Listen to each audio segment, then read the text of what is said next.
نبی صلی اللہ علیہ وسلم کا فرمان ہے لو انکم تتوکلون علی اللہ حق توکلہ لرزقکم کما یرزق الطیر تغدو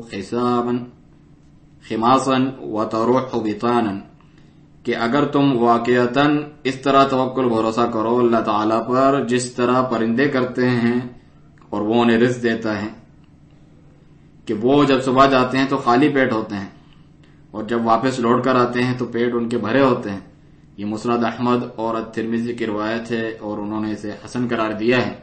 تو یہ فرمانا لو انکم تتوکلون علی اللہ، یعنی اللہ تعالیٰ پر تم اعتماد کرو، اپنی ساری امیدیں اسی سے جوڑ کے رکھو، اس کے وعدوں پر پورا بھروسہ اور اعتماد کرو، تو اللہ سبحانہ تعالیٰ تمہیں اس طرح رزق عطا کرے گا جس طرح پرندوں کو کرتا ہے۔ خماسن کا معنی ہے یعنی دن کے شروع میں جو رزق لینے نکلتے ہیں، کیونکہ یہاں پر لفظ ہے تغدو کا اور یہ اول النہار کے لیے ہوتا ہے، سویرے وہ صبح سویرے رزق کے لیے نکلتے ہیں اپنے گھونسلوں سے۔ خماسن یعنی جایا وہ بھوکے پیاسے خالی پیٹ ہوتے ہیں اور وہ واپس لوٹتے ہیں آخر النہار دن کے آخری حصے میں، تروح دن کے آخری حصے میں، بطانن پیٹ بھرا ہوتا ہے ان کا، شکم سیر ہو کے پیٹ بھرا ہوتا ہے، اس حالت میں وہ لوٹتے ہیں اللہ سبحانہ تعالیٰ کے دیے گئے رزق سے۔ تو یہاں پر آپ ذرا غور کریں، ملاحظہ کریں کہ جو بلا شبہ پرندے ہوتے ہیں وہ بھی اپنے گھونسلوں میں ہی بیٹھے نہیں رہ جاتے، بلکہ سبب اختیار کرتے ہیں، اپنے گھونسلوں سے نکلتے ہیں، ایسی جگہوں پر جاتے ہیں جہاں رزق ملنے کی امید ہوتی ہے، اس کی کوشش اور تلاش کرتے ہیں، دوڑ دھوپ کرتے ہیں، اس کے لیے اڑتے پھرتے ہیں۔ چنانچہ پرندے اپنی فطرت سے جس پر اللہ تعالیٰ نے انہیں تخلیق کیا ہے یہ بات اچھی طرح سے جانتے ہیں کہ ہمیں بھی اسباب اختیار کرنے پڑیں گے، ہاتھ پیر چلانے پڑیں گے، تو وہ رزق کی تلاش کے لیے نکلتے ہیں۔ اللہ جل وعلا انہیں رزق عطا کرتا ہے تو وہ پیٹ بھر کر واپس لوٹتے ہیں اللہ تعالیٰ کے رزق کے ذریعے۔ تو اگر اے بنی آدم تم لوگ بھی اس طرح بھروسہ کرو اللہ سبحانہ تعالیٰ پر اور اس طرح عمل کے لیے باہر نکلو تو اللہ تعالیٰ تمہیں پرندوں کی طرح رزق عطا کرے گا۔ لیکن جب انسان خود اس خلل اور کوتاہی کا شکار ہو تو اس سے جو ہے یہ کمی اور کوتاہی اس کے نتیجے اس کو بھگتنے پڑے گے، اس سے وہ نقص پیدا ہوگا اس کے اندر، اور جو کچھ وہ چاہتا ہے اس کے اندر اگر وہ اعتماد کرے صرف اور صرف اسباب پہ تو اللہ تعالیٰ اس کا کیا نتیجہ دیتا ہے، وہ اسباب کے ہی سپرد کر کے چھوڑ دیتا ہے اللہ تعالیٰ۔ جیسا کہ حدیث میں من تعلق شیئا وکل الیہ، جس نے جس چیز سے اپنا دل جوڑا پورے کا پورا اسی پہ بھروسہ کیا اللہ تعالیٰ چھوڑ دیتا ہے اسے، اسی کے سپرد کر دیتا ہے۔ یہ مسند احمد اور الترمذی کی روایت ہے۔ تو انسان جو ہے اسباب کے اوپر پورا بھروسہ اس طرح نہ کرے، کبھی تو وہ اسباب ناکارہ ہوتے ہیں، کارآمدی ثابت نہیں ہوتے کہ جن سے کوئی فائدہ ہو۔ اسی طرح دوسری طرف جو لوگ ہیں کہ وہ اسباب کو اختیار کرنے میں سستی کاہلی سے کام لیتے ہیں یا لاپرواہی کرتے ہیں، اختیار ہی نہیں کرتے اور اپنے گمان میں وہ سمجھتے ہیں اللہ تعالیٰ پر بھروسہ کیا ہے، تو یہ بھی غلطی میں مبتلا ہیں اور یہ اس چیز پر عمل نہیں کر رہے جس کا حکم اللہ تعالیٰ نے دیا، کیونکہ اللہ تعالیٰ نے ہی اسباب کو اختیار کرنے کا حکم دیا ہے۔ اس کی اور مثال آپ سن لیں، سورۃ الانفال آیت 60 میں فرمایا وَأَعِدُّوا لَهُم مَّا اسْتَطَعْتُم مِّن قُوَّةٍ، اور تیار کر کے رکھو یعنی دشمنوں کے لیے جس قدر تم سے ہو سکے قوت، وَمِن رِّبَاطِ الْخَيْلِ، اور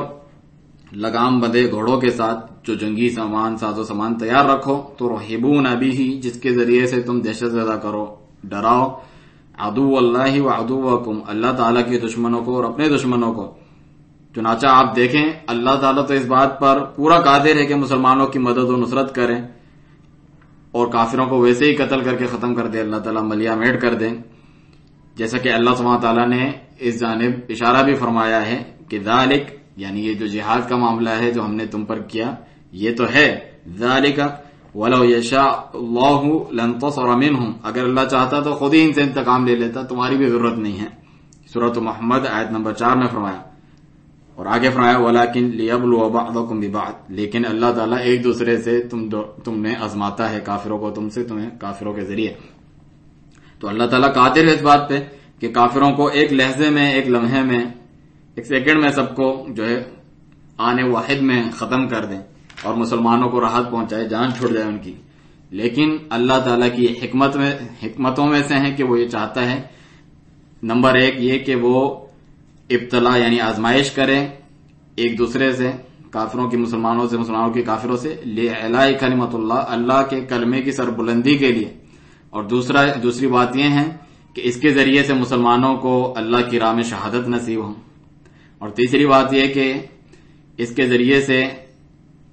اللہ کے جو اولیاء ہیں، اللہ کے جو دوست ہیں، وہ جہاد کرتے ہیں اور اپنا جان،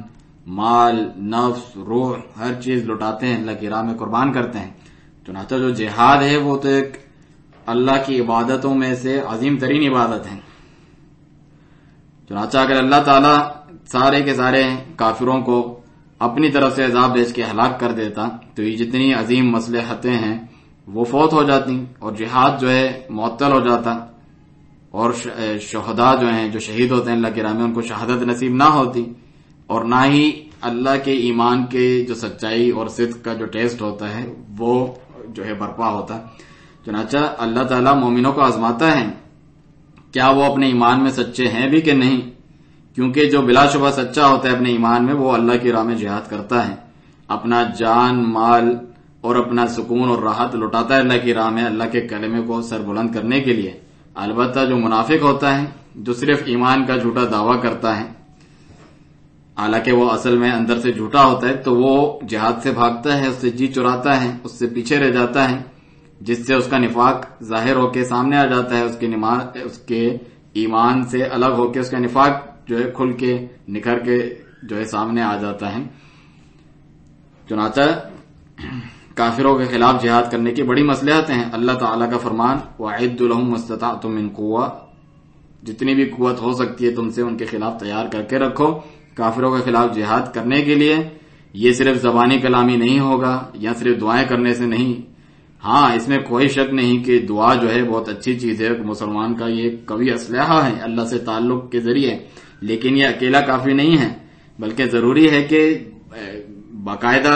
جہاد میں براہ راست جایا جائے۔ چنانچہ جہاد تیاری کے بغیر اور جو نصرت کے اسباب ہیں یعنی جیت کے اور غلبے کے، ان کو اپنائے بغیر حاصل نہیں ہوتا۔ اللہ تعالیٰ کا جب بھی فرمان ہے وَأَعِدُّوا لَهُم مَّا اسْتَطَعْتُم مِّن قُوَّةٍ، یعنی اسلحے کی قوت اور ذخیرہ، اس قسم کی چیزوں کا ذخیرہ کرنا، قوت کا، اور جو اس کے متعلقہ چیزیں ہیں، آلات جہاد وغیرہ، ہر زمانے کے اس کے اپنے اعتبار سے اس کو جمع کر کے رکھنا، یہ بھی مطلوب ہے۔ ہم یہ نہیں کہہ سکتے کہ ہم مسلمان ہیں، ہم مومن ہیں اور یہ لوگ جو ہیں کافر ہیں،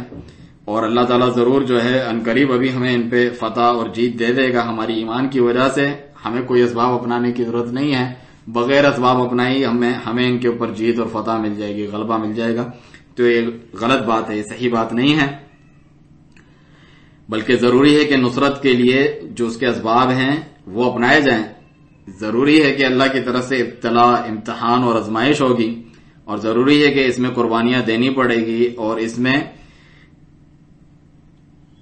ایسی چیزیں لٹانی پڑے گی، ایسی چیزیں دینی پڑیں گی جو ایمان کی سچائی اور صداقت کو ظاہر کرتی ہوں۔ اللہ تعالیٰ کا فرمان احسب الناس ان یترکوا، کیا لوگوں کا یہ گمان ہے کہ وہ چھوڑ دیے جائیں گے بس اس بات پر کہ ان یقولوا آمنا وهم لا یفتنون، کہ وہ کہیں کہ ہم ایمان لائے اور ان کی کوئی آزمائش اور امتحان نہیں ہوگا، ان کا ٹیسٹ نہیں ہوگا امتحان کا۔ وَلَقَدْ فَتَنَّا الَّذِينَ مِن قَبْلِهِمْ، یقیناً تحقیق ہم نے ان سے پہلے لوگوں کو بھی آزمایا تھا خوب۔ فَلَيَعْلَمَنَّ اللَّهُ الَّذِينَ صَدَقُوا وَلَيَعْلَمَنَّ الْكَاذِبِينَ، تو یقیناً جان لے گا اللہ سبحانہ تعالیٰ ضرور بالضرور ان لوگوں کو جو سچے ہیں،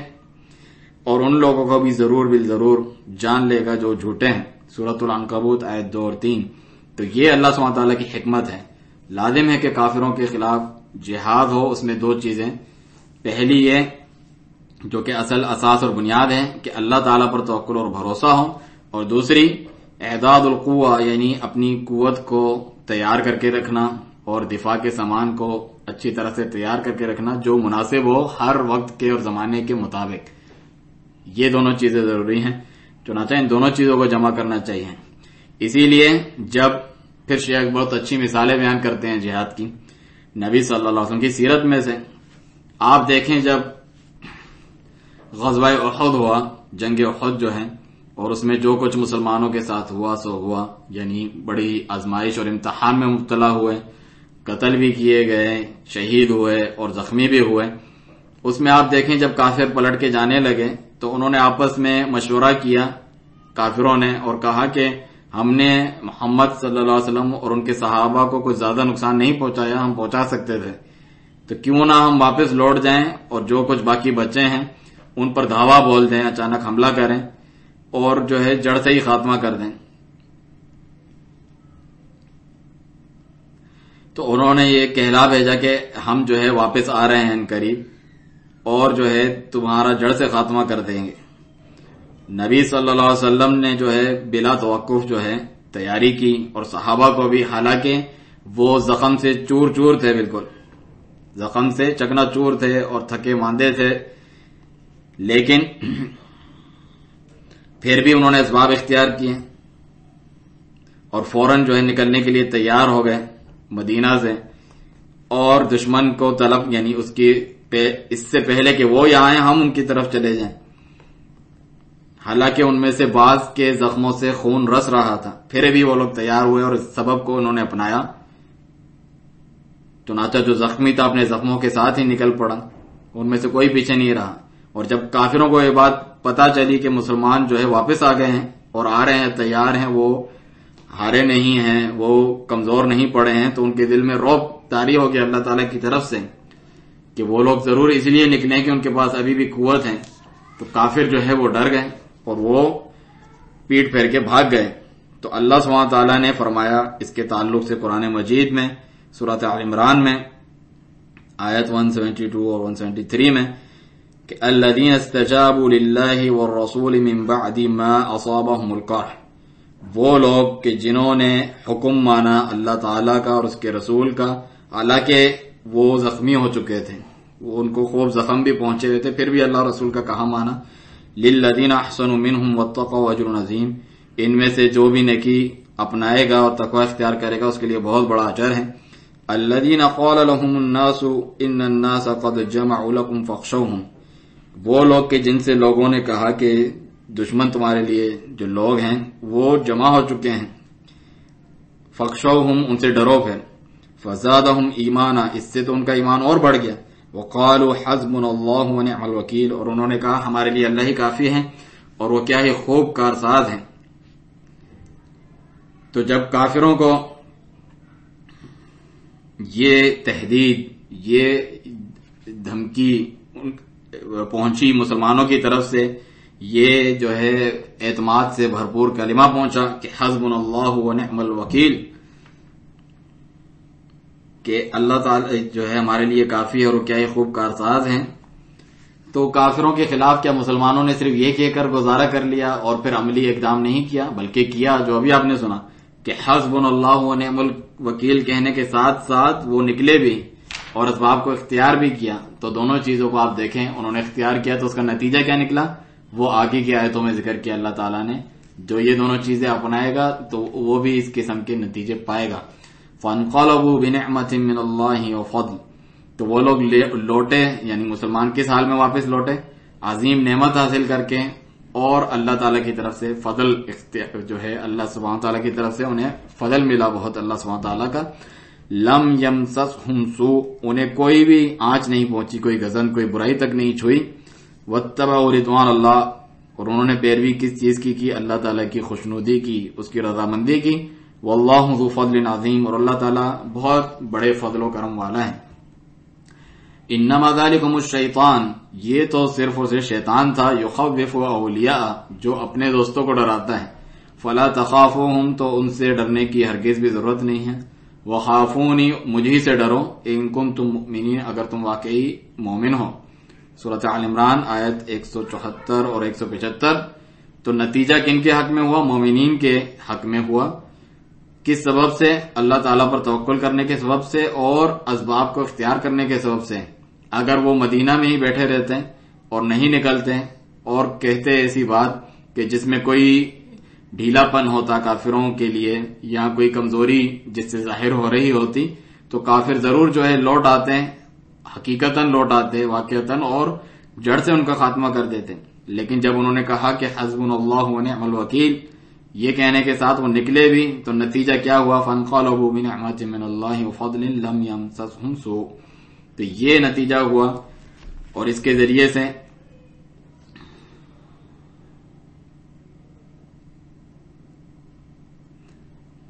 کہ شیخ صالح الفوزان حفظہ اللہ فرماتے ہیں یہ جو نتیجہ بھی آپ نے سنا ہے، کیا یہ بیٹھے رہنے سے آرام اور راحت میں انسان بیٹھا رہے،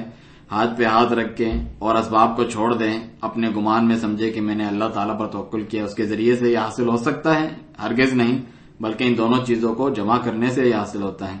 اور اسی طرح ہمیشہ رہا ہے، اور یہی دستور رہا ہے، اور یہی اللہ تعالیٰ کی اپنی مخلوق میں سنت اور طریقہ رہا ہے کہ جو اس پر توکل اور بھروسہ کرتا ہے اور مفید اسباب بھی اختیار کرتا ہے، تو بے شک اللہ جل وعلا اسے اس کی کوششوں کو نامراد نہیں لوٹاتا ہے، بلکہ اللہ جل وعلا اس کی عزت افزائی اور تکریم کرتا ہے اس کی اس کوششوں کی، اور اسے وہ چیز دے ہی دیتا ہے خیر میں سے جو وہ چاہتا ہے اور جس کے لیے تقوی کرتا ہے، کوشش کرتا ہے۔ اللہ سبحانہ تعالیٰ کا فرمان سورۃ النساء آیت 102 میں وَخُذُوا حِذْرَكُمْ، اپنا بچاؤ اختیار کرو، ان اللہ عد للکافرین عذابا مہینا، بے شک اللہ تعالیٰ نے کافروں کے لیے رسوا کن عذاب تیار کر رکھا ہے، مگر پھر بھی تم جو ہے اپنا بچاؤ اختیار کرو۔ یہ خطاب کس کے لیے ہے؟ یہ رسول اللہ صلی اللہ علیہ وسلم کے لیے اور آپ کے صحابہ کے لیے، اور وہ کون ہیں؟ وہ تو سعادت المتوکلین ہیں، اللہ تعالیٰ پر توکل بھروسہ کرنے والوں کے تو سردار ہیں وہ لوگ۔ اس کے باوجود انہیں کہا جا رہا ہے کہ خذوا حذرکم، اپنا بچاؤ اختیار کر لو، یعنی اس سے غافل نہ ہو، دشمنوں سے لاپرواہ نہ ہو، اور یہ نہ کہو لاپرواہ ہوتے ہوئے کہ ہم تو مسلمان ہیں، ہم تو اللہ تعالیٰ پر توکل کرتے ہیں اور اللہ تعالیٰ ان کے شر اور ان کی برائی سے ہمارے لیے کافی ہو جائے گا، اس طریقے سے کہہ کے اسباب چھوڑ دینا یہ جائز نہیں ہے۔ جائز نہیں ہے کہ ہم غفلت برتیں اور دشمن کے تعلق سے جو ہے کسی لاپرواہی اور ڈھیل کا شکار ہوں، بلکہ ضروری ہے کہ ہم گھات میں رہیں، ہم طاق میں رہیں، ہم نگرانی کرتے رہیں ان کے معاملات کی، ان کے احوال کی، ان کے جو امور ہیں ان کی اچھی طرح جانچ کرتے رہا کریں، اور جہاد کی تیاری ہمیشہ جو ہے برقرار رکھا کریں۔ وَخُذُوا حِذْرَكُمْ، اپنا بچاؤ اختیار کرو، یعنی اپنے دشمنوں سے چوکنا رہو، تیار رہو، الرٹ رہو، اور اپنا جو بچاؤ ہے یہ اسباب میں سے ایک سبب ہے اللہ تعالیٰ پر توکل کرنے کے بعد، تو واجب ہے ایک مومن کے اوپر کہ ان دونوں چیزوں کو جمع کر کے رکھے، اللہ تعالیٰ پر توکل بھی اور اسباب، مفید اسباب جو ہیں انہیں اختیار کرنا بھی، ان میں سے کسی ایک پر تکیہ کر کر نہ بیٹھ جائیں۔ اور مثالیں شیخ ذکر کرتے ہیں، اس کے برعکس مثال، یہ بھی سیرت میں سے مثال ہے کہ یعنی صرف اسباب پہ بھروسہ کر لینا۔ فرماتے ہیں کہ جب نبی صلی اللہ علیہ وسلم اور آپ کے صحابہ غزوہ حنین کے لیے، فتح مکہ کے بعد جو غزوہ حنین تھی اس کے لیے نکلے، تو نبی صلی اللہ علیہ وسلم کے ساتھ بہت بڑا لشکر تھا، بہت بڑی فوج تھی جو رسول اللہ صلی اللہ علیہ وسلم کے ساتھ جمع ہوئی تھی، اور ان کے پاس بڑی قوت بھی تھی اور اسلحہ بھی تھا اور بڑی تیاری بھی تھی، کہ بعض نے اس پہ ہی رشک کرتے ہوئے اور تھوڑا سا اترا گئے، اور دل میں خیال آیا یا بولا انہوں نے کہ لن نغلب اليوم من قلت، آج تو ہم اپنی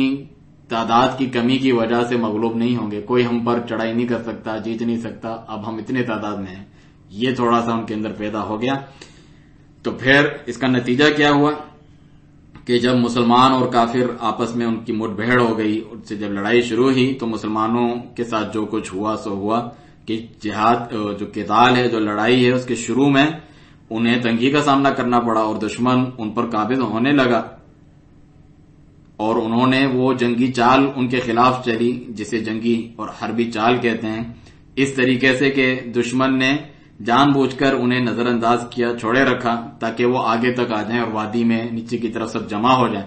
پھر جو ہے ایک ہی بار ان کے اوپر دھاوا بول دیا، ان پر حملہ کر دیا چاروں طرف سے، اور ان کے لیے جو واپسی اور پلٹنے کا راستہ ہی بند کر کے رکھ دیا۔ تو مسلمانوں کو جو کچھ تکلیف پہنچی اس میں پہنچی، کس وجہ سے؟ انہیں اپنی کثرت کے اوپر تھوڑا سا ناز ہو گیا تھا کہ ہم اتنے زیادہ ہیں، اب تو شکست نہیں ہوگی، یعنی اسباب پہ اس طریقے سے ناز ہو جانا۔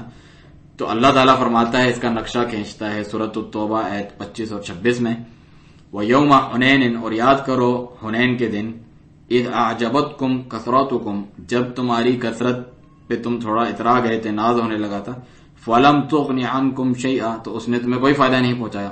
وَضَاقَتْ عَلَيْكُمُ الْأَرْضُ بِمَا رَحُبَتْ، اور زمین اپنی کشادگی کے باوجود تم پر تنگ ہو گئی. ثم ولیتم مدبرین، پھر تم پیٹ پھیر کے بھاگنے لگے. ثم انزل اللہ سکینتہ علی رسولہ وعلی المؤمنین،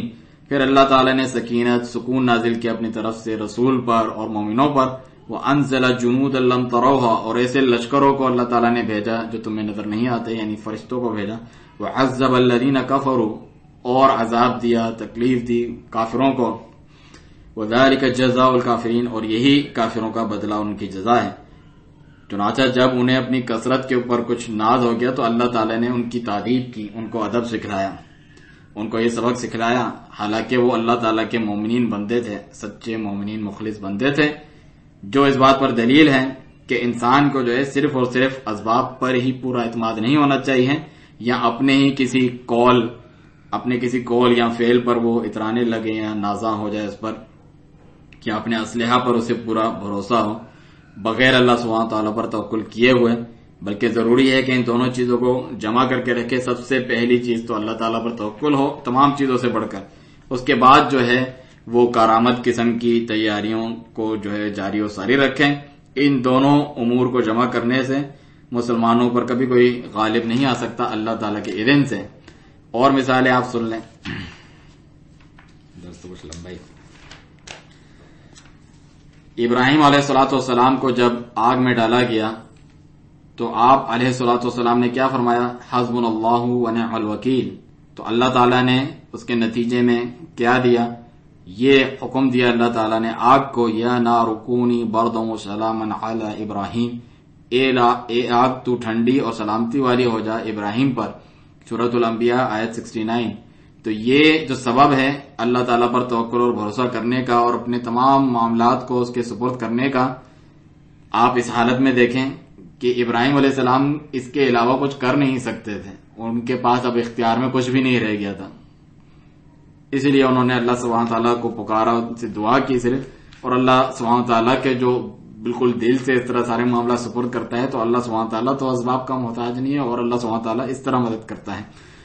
جبھی فرمایا وَمَن يَتَوَكَّلْ عَلَى اللَّهِ فَهُوَ حَسْبُهُ، سورۃ الطلاق آیت 3. اور جو اللہ تعالیٰ پر جس طرح توکل کرنا چاہیے اس طرح کرتا ہے تو واقعی اسے کافی ہو جاتا ہے. چنانچہ آگ جو ہے ایسی بڑی اور بھڑکتی ہوئی آگ تھی کہ آسمان سے گزرتے پرندے اس سے جھلس کے گر جائیں، اس کی حرارت، اس کی شدت سے. اللہ تعالیٰ نے اسے کہا کہ یہ نار کونی بردا وسلاما علی ابراہیم، تو جو ہے سلامتی والی اور ٹھنڈی ہو جائے ابراہیم پہ. تو وہ ایک سرسبز باغ بن گئی، گویا کہ شیخ فرماتے ہیں. جس طرح حدیث میں آیا ہے کہ حسبنا اللہ ونعم الوکیل کا یہ جو کلمہ ہے یہ ابراہیم علیہ السلام نے تب کہا جب انہیں آگ میں ڈالا جا رہا تھا، اور محمد صلی اللہ علیہ وسلم نے تب کہا جب ان سے کہا گیا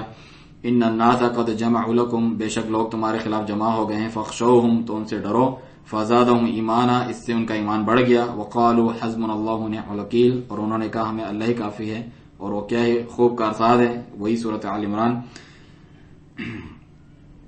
اس کے لیے آپ دیکھیں تفسیر الطبری. تو جو دلیل ہے اس میں کہ توکل کی جو عظمت ہے، اور یہ تیاریوں میں سے سب سے بڑی تیاری ہے، اسلحوں میں سے سب سے بڑا اسلحہ ہے ایک مومن کے ہاتھ میں. اگر وہ اللہ تعالیٰ پر توکل و بھروسہ کرتا ہے اور ساتھ میں اسباب اپناتا ہے تو یہ اس کا نتیجہ ہوتا ہے. نبی صلی اللہ علیہ وسلم سید المتوکلین ہیں، تمام توکل بھروسہ کرنے والوں کے سید اور سردار ہیں. سب سے بڑھ کر اللہ پہ توکل کرنے والے کون ہیں؟ محمد رسول اللہ صلی اللہ علیہ وسلم. اس کے باوجود آپ اسباب اپناتے تھے، لشکر تیار کرتے تھے، فوج تیار کرتے تھے، اسلحہ تیار کرتے تھے، زاد راہ یعنی سفر کا سامان بھی لیتے تھے. نبی صلی اللہ علیہ وسلم زرہ پہنتے، جو آہنی لباس ہوتا ہے لوہے کا بنا ہوا، تاکہ جسم پر جو ہے کوئی زخم نہ پہنچے، خراش نہ پہنچے، تلوار اور نیزوں سے بچنے کے لیے. تو غزوہ خندق میں آپ دیکھیں آپ نے دو زرہیں پہنی ہوئی تھیں. حالانکہ آپ کون ہیں؟ آپ اللہ سبحانہ تعالیٰ کے رسول ہیں. اللہ تعالیٰ اس بات پر پورا قادر ہے کہ وہ ان کی حفاظت فرمائے. اللہ سبحانہ تعالیٰ اس پہ پورا قادر ہے، لیکن اللہ تعالیٰ نے انہیں بھی اسباب اختیار کرنے کا حکم دیا. یہ حدیث آپ دیکھ سکتے ہیں سنن نبی داؤد میں، السائب ابن یزید رضی اللہ عنہ وغیرہ سے روایت ہے. تو ایک مسلمان کو چاہیے کہ اس معاملے کو اچھی طریقے سے سمجھ لے، کیونکہ بعض لوگ توکل کے معنی سے یہ غلط فہمی میں مبتلا ہو جاتے ہیں کہ اللہ تعالیٰ کے سپرد تمام معاملات کر کے اسباب اختیار نہ کیے جائیں، ان کو معطل کر دیا جائے، جنہیں اللہ سبحانہ تعالیٰ نے مفید اسباب بنایا ہے تو وہ اسے معطل کر دیتے ہیں، پھر نتیجے کے انتظار میں بیٹھے ہوتے ہیں، جو کہ صحیح نہیں ہے۔ اب آخر میں انشاءاللہ شیخ ذکر کرتے ہیں ثمرات التوکل علی اللہ تعالی، اللہ تعالیٰ پر توکل بھروسہ کرنے کے کیا پھل ہیں، اس کے کیا ثمرات ہیں۔ جہاں تک اس کے ثمرات کا تعلق ہے، اس کے نتائج کا جو اچھے ہیں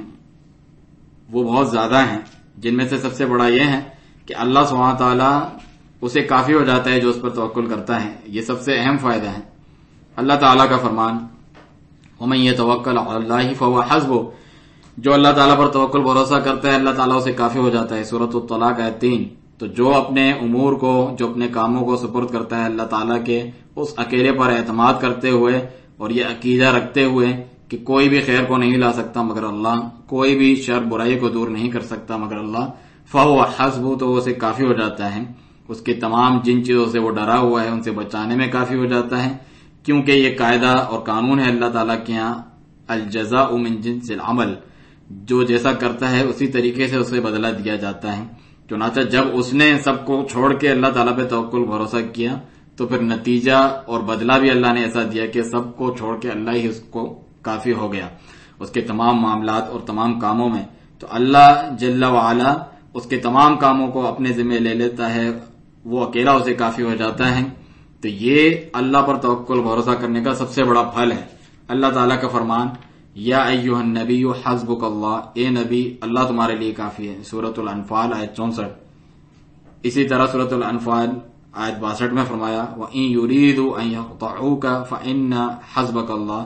اور جب اگر یہ چاہیں تمہارے ساتھ دھوکہ کرنا، تمہارے ساتھ غداری کرنا، تو بلا شبہ اللہ تمہارے لیے کافی ہے۔ اور فرمایا اسی صورت میں اس کے آگے فرمایا هُوَ الَّذِي أَيَّدَكَ بِنَصْرِهِ وَبِالْمُؤْمِنِينَ، وہی اللہ ہی تو ہے کہ جس نے اپنی جانب سے تمہاری تائید کر کے تمہاری نصرت کی اور مومنوں کے ذریعے سے بھی تمہیں قوت پہنچائی، اللہ سبحانہ تعالیٰ فرماتا ہے۔ تو حاصل کلام یہ ہے کہ توکل علی اللہ کے سب سے بڑا پھل اور اس کا ثمرہ یہ ہے کہ اللہ تعالیٰ اسے کافی ہو جاتا ہے جو اس پر توکل اور بھروسہ کرتا ہے۔ اسی لیے اللہ تعالیٰ نے اپنے نبی نوح علیہ السلام کا ذکر کیا کہ انہوں نے اپنی قوم سے کیا کہا، ان کان کبر علیکم مقامی وتذکیری بآیات اللہ فعلی اللہ توکلت، اگر تمہیں اتنا ہی گرا گزر رہا ہے، ناگوار ہے، پسند نہیں ہے میرا نصیحت کرنا اور تمہیں اللہ تعالیٰ کی آیات کے ذریعے سے نصیحت کرنا اور میرا یہاں رہنا، مقامی میرا تمہارے یہاں رہنا سہنا تمہیں پسند نہیں ہے، تم سے برداشت نہیں ہو رہا، فعلی اللہ توکلت، تو میں اللہ تعالیٰ ہی پر توکل کرتا ہوں۔ پھر آپ نے یہ عظیم انہیں چیلنج دیا اور نبیوں نے بھی، فَأَجْمَعُوا أَمْرَكُمْ، تو تم جو ہے اپنا جو پلاننگ تمہارا منصوبہ ہے اس کا جو ہے اچھی طریقے سے پکا کر لو، وَشُرَكَاءَكُمْ، اور جتنے بھی تمہارے شریک ہیں ان کے ساتھ مل کر، ثُمَّ لَا يَكُنْ أَمْرُكُمْ عَلَيْكُمْ غُمَّةً، پھر تمہارا یہ جو معاملہ، یہ جو پلاننگ ہے تم پر کوئی ڈھکی چھپی نہ ہو، ثُمَّ قُضُوا إِلَيَّ، پھر جو میرے بارے میں کرنا چاہتے ہو کر گزرو، وَلَا تُنظِرُونَ، اور مجھے کوئی مہلت بھی نہ دو بچاؤ کی، میں اللہ پہ توکل کرتا ہوں، تمہاری یہ ساری چیزیں کسی کام نہیں آئے گی، سورۃ یونس آیت 71۔ اور اپنے نبی ہود علیہ السلام کے تعلق سے بھی یہی بات کی کہ انی بریء مما تشرکون، قوم سے کہا کہ بلا شبہ میں بیزار ہوں ان سے جن کو تم اللہ کا شریک کرتے ہو، من دونہ، اس کے علاوہ جنہیں تم شریک کرتے ہو اس کا، ان سے میں بیزار ہوں، فکیدونی، میرے خلاف چال چلو، جمیعاً تم سب کے سب، ثم لا تنظرون، پھر مجھے کوئی مہلت بھی نہ دو، انی توکلت علی اللہ، میں نے بلا شبہ اللہ تعالیٰ پر توکل کیا ہے، بھروسہ کیا ہے، ربی و ربکم، جو میرا بھی رب ہے تمہارا بھی رب ہے، ما من دابۃ الا هو آخذ بناصیتها، کوئی بھی جاندار ایسا نہیں جس کی پیشانی اس کے ہاتھوں میں نہیں ہے، اس کے کنٹرول میں ہے، ان ربی علی صراط مستقیم، بے شک میرا رب سیدھی راہ پہ ہے، سورۃ ہود آیت 54 سے لے کے 56۔ اسی طرح اپنے نبی شعیب علیہ السلام کی تعلق سے فرمایا وما توفیقی الا باللہ، اور میری جو توفیق ہے، جو بھی میں کرتا ہوں کہتا ہوں، وہ اللہ تعالیٰ ہی کی طرف سے ہیں، علیہ توکلت، اسی پر میں نے توکل بھروسہ کیا، والیہ انیب، اور اسی کی طرف میں رجوع لاتا ہوں، سورۃ ہود آیت 88۔ اور اپنے نبی محمد رسول اللہ صلی اللہ علیہ وسلم کے تعلق سے فرمایا قُلِ ادْعُوا شُرَكَاءَكُمْ، تم کہو کہ بلا لاؤ اپنے شریکوں کو، ثُمَّ كِيدُونِي فَلَا تُنظِرُونَ، پھر میرے خلاف جو ہے چال چلو، میرے خلاف مکر کرو، میرے خلاف تدبیر کرو جو کرنی ہے تمہیں، فلا تنظرون، اور کوئی مہلت نہ دو مجھے، ان ولی اللہ الذی نزل الکتاب، میرا یار و مددگار تو اللہ تعالیٰ ہے جس نے کتاب نازل کی، وہو یتولی الصالحین، اور صالحین کا نیکوکاروں کا یار و مددگار وہی ہے، والذین تدعون من دونی، اور جنہیں تم اس کے سوا پکارتے ہو، لا یستطیعون نصرکم، وہ تمہاری مدد و نصرت کی طاقت نہیں رکھتے، ولا انفسهم ینصرون، نہ ہی اپنی ہی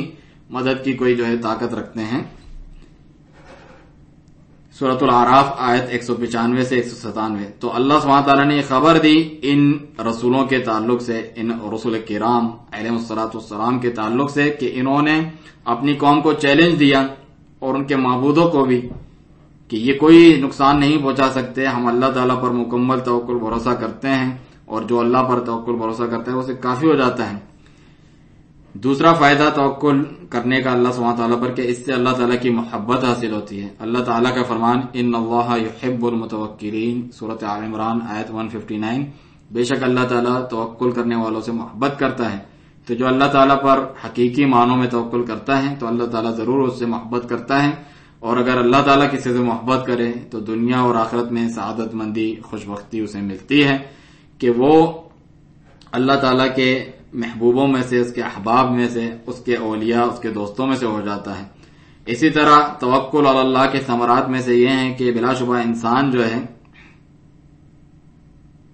اس چیز کی پیش قدمی کرتا ہے، یعنی اس چیز پر کام کر گزرتا ہے جو اسے فائدہ دے، اور وہ کسی سے ڈرتا نہیں ہے، پھر کسی چیز کا خوف اندیشہ اس کے دل میں نہیں رہتا سوائے اللہ سبحانہ تعالیٰ کے۔ مثال کے طور پہ جو مجاہدین ہوتے ہیں وہ مارکوں میں کود پڑتے ہیں کافروں کے خلاف، اور وہ یہ اتنا بڑا جگرا کس طرح لاتے ہیں؟ اسی وجہ سے کہ وہ اللہ تعالیٰ پر توکل بھروسہ کرتے ہیں۔ تو وہ جو توکل و بھروسہ ہے وہ ان کے دل میں یہ بہادری، یہ شجاعت پیدا کرتا ہے، یہ عزم و حوصلہ، جس کی وجہ سے ان کے سامنے یہ تمام مشقتیں، یہ تکالیف وغیرہ جو ہیں ہلکی ہو کے رہ جاتی ہیں، آسان اور سہل ہو جاتی ہیں، انہیں موت سے لذت ملتی ہے اللہ کی راہ میں شہید ہو جانے سے، تو وہ اللہ کی راہ میں شہادت پاتے ہیں۔ تو یہ تمام چیزیں کس وجہ سے ہوتی ہیں؟ اللہ سبحانہ تعالیٰ پر توکل کرنے کی وجہ سے۔ اسی طرح اللہ تعالیٰ پر توکل کرنے کے ثمرات میں سے یہ ہیں کہ رزق طلب کرنے کے لیے انسان ایکٹیو ہو جاتا ہے، نشیط ہوتا ہے، چاقو چوبند ہوتا ہے۔ اسی طرح علم حاصل کرنے کے لیے بھی، اور جتنے بھی فائدہ مند امور ہیں انہیں حاصل کرنے کے لیے کمر بستہ ہو جاتا ہے، یعنی تیار رہتا ہے، سستی کاہلی نہیں کرتا، وہ اللہ تعالیٰ پر توکل بھروسہ کرتا ہے اور اپنے کام پر چل پڑتا ہے۔ اس سے اسے حوصلہ افزائی ملتی ہے کہ وہ فائدہ مند چیزوں کو حاصل کرے، اس کے لیے کوشش کرے، کیونکہ وہ جانتا ہے اچھے طریقے سے کہ اللہ سبحانہ تعالیٰ توکل کرنے والوں کے ساتھ ہیں، اور اللہ تعالیٰ نصرت کرتا ہے ان کی جو توکل کرتے ہیں۔ تو وہ اپنے معاملات میں چلتا رہتا ہے، مفید معاملات دین اور دنیا کے، اور کوئی سستی کاہلی کا شکار نہیں ہوتا۔ اسی لیے صحابہ کرام رضی اللہ عنہم تمام لوگوں سے بڑھ کر بہادر تھے، اور تمام لوگوں سے بڑھ کر حوصلہ رکھنے بلند حوصلہ لوگ تھے کہ وہ اللہ سبحانہ تعالیٰ پر توکل بھروسہ رکھ کے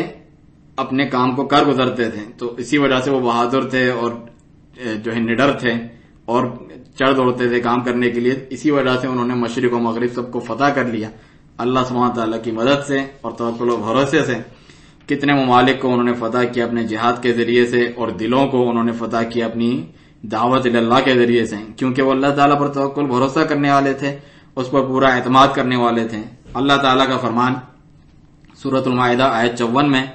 کہ یا ایھا الذین آمنوا، اے وہ لوگو جو ایمان لائے ہو، من یرتد منکم عن دینی، تم میں سے جو اپنے دین سے الٹا پھر جائے گا، مرتد ہو جائے گا، فسوف یأتی اللہ بقوم، تو ان قریب اللہ تعالیٰ ایک ایسی قوم لے کے آئے گا، یحبہم ویحبونہ، وہ اللہ سے محبت کرتے ہوں گے اور اللہ ان سے محبت کرتا ہوگا، اذلۃ علی المؤمنین اعزۃ علی الکافرین، مومنوں کے لیے نرم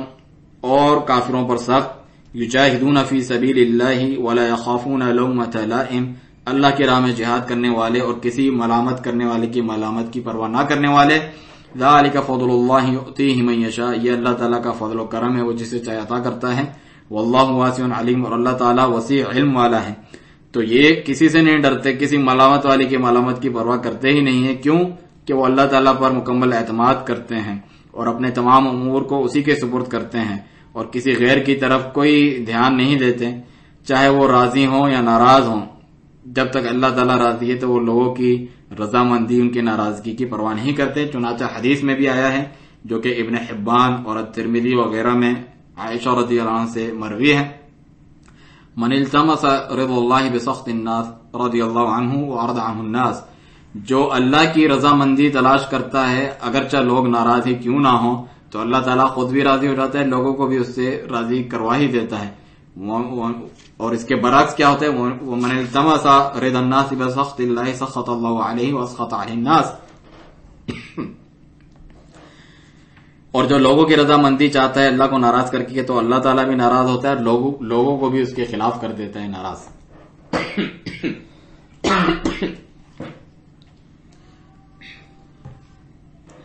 تو اللہ تعالیٰ پر اعتماد کرنا، توکل کرنا، اپنے تمام امور کو اس کے سپرد کرنا، یہ توحید کی اساس ہے، یہ عمل کی اساس ہے، یہ خیر کی اساس اور بنیاد ہے۔ اسی لیے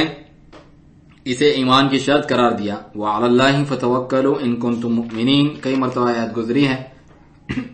آخر میں ایک مسئلہ رہ جاتا ہے، آخری ایک صفحہ باقی رہ گیا، اور یہ ایک الگ مسئلے کی جانب شیخ نے جو ہے اشارہ کیا ہے، یہ بھی آپ جاتے جاتے جان لیں۔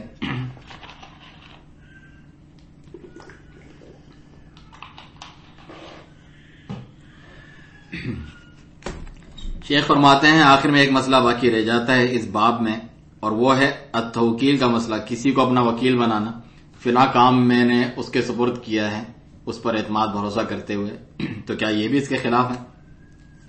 اگر آپ نے اپنا وکیل کسی کو بنایا ہے، اپنی نیابت کسی کو دی ہے کسی کام میں کہ میری جگہ وہ کر لے، تو کیا اس پر اعتماد کرتے ہوئے جو کیا جاتا ہے خرید و فروخت کے سلسلے میں یا کرایہ داری کے سلسلے میں، یا پھر وکیل کرنا عدالت وغیرہ میں اپنے لیے، کیا اس کا یہ معنی ہے کہ آپ نے غیر اللہ پر توکل کیا ہے؟ تو شیخ فرماتے نہیں، معاملہ اس طرح نہیں ہے۔ وکالت الگ چیز ہے، توکل کرنا الگ چیز ہے۔ توکل کرنے کا مطلب مکمل اعتماد اور بھروسہ کرنا، اپنے امور کو اس کے سپرد کر دینا کہ نتیجہ اس کے اختیار میں، یہ صرف اللہ سبحانہ تعالیٰ کے ساتھ ہونا چاہیے۔ لیکن کسی کو وکیل بنانا، اپنا نائب بنا دینا کسی کام کے لیے کہ میری جگہ وہ یہ کرے، جس سے جو ہے کوئی بھی جائز مطلب حاصل ہو جائے، جس کے ذریعے سے جو وہ کر سکتا ہے آپ کے لیے، تو یہ اسباب اختیار کرنے میں سے ہیں۔ آپ نے وکیل کو ایک کام سپرد کیا ہے جو کہ خود ایک سبب ہے، لیکن یہ کرنے میں بھی آپ کو پورا بھروسہ اور توکل کس پر ہے؟ اللہ تعالیٰ پر ہے کہ جو مقصد میں چاہتا ہوں وہ مل بھی جائے۔ تو عبادت کے باب میں سے نہیں ہے یہ توکل و بھروسہ جو اللہ سبحانہ تعالیٰ پر کیا جاتا ہے، یہ تو ایک دنیاوی معاملے کے طور پہ کسی کو اپنا وکیل بنایا ہے۔ تو غیر کو وکیل بنانا اپنے بعض کاموں کے لیے یہ عقیدے میں کسی خلل کا سبب نہیں ہے، عقیدے میں کوئی بگاڑ نہیں آتا اس سے، اور یہ غیر اللہ پہ توکل کرنے میں سے نہیں ہے، بلکہ یہ تو اچھے کاموں میں تعاون کرنے میں سے ہیں جو کہ مطلوب ہے۔ اللہ تعالیٰ کا فرمان ہے وَتَعَاوَنُوا عَلَى الْبِرِّ وَالتَّقْوَىٰ وَلَا تَعَاوَنُوا عَلَى الْإِثْمِ وَالْعُدْوَانِ، اور ایک دوسرے سے نیکی اور پرہیزگاری کے کاموں میں تعاون کرو، اور برائی اور زیادتی کے کاموں میں ایک دوسرے کے ساتھ تعاون نہ کرو، سورۃ المائدہ آیت 2۔ چنانچہ وکیل کرنا یہ وکیل کرنے والے کے لیے ایک مددگار ہوتا ہے، معاونت کرتا ہے اس کے کاموں میں، اس کے قائم مقام ہوتا ہے، اس کی جگہ وہ کام کرتا ہے نیابت میں، تو یہ سبب اختیار کرنے میں سے ہیں۔ جیسا کہ وہ خود براہ راست ڈائریکٹ وہ کام کرتا تو وہ بھی سبب ہے، خود نہ کرے کسی دوسرے کو اس کام پہ لگا دے تو یہ بھی سبب ہے، تو یہ غیر اللہ پہ توکل کرنے میں شامل نہیں ہے۔ اس کے ساتھ ہی شیخ فرماتے ہیں کہ میں اللہ عز و جل سے دعا کرتا ہوں کہ وہ ہمیں اور آپ کو المتوکلین علی اللہ حق توکلہم، اللہ تعالیٰ پر جس طرح حق بنتا ہے توکل کرنے کا، اس طرح توکل بھروسہ اعتماد کرنے والوں میں سے بنا لے، اور ساتھ ہی جو فائدے مند اسباب ہیں انہیں اختیار کرنے والوں میں سے بنا دیں۔ اور جو کوئی اپنے رب سبحانہ و تعالیٰ پر توکل کرتا ہے، کسی غیر پر اعتماد نہیں کرتا، اس کے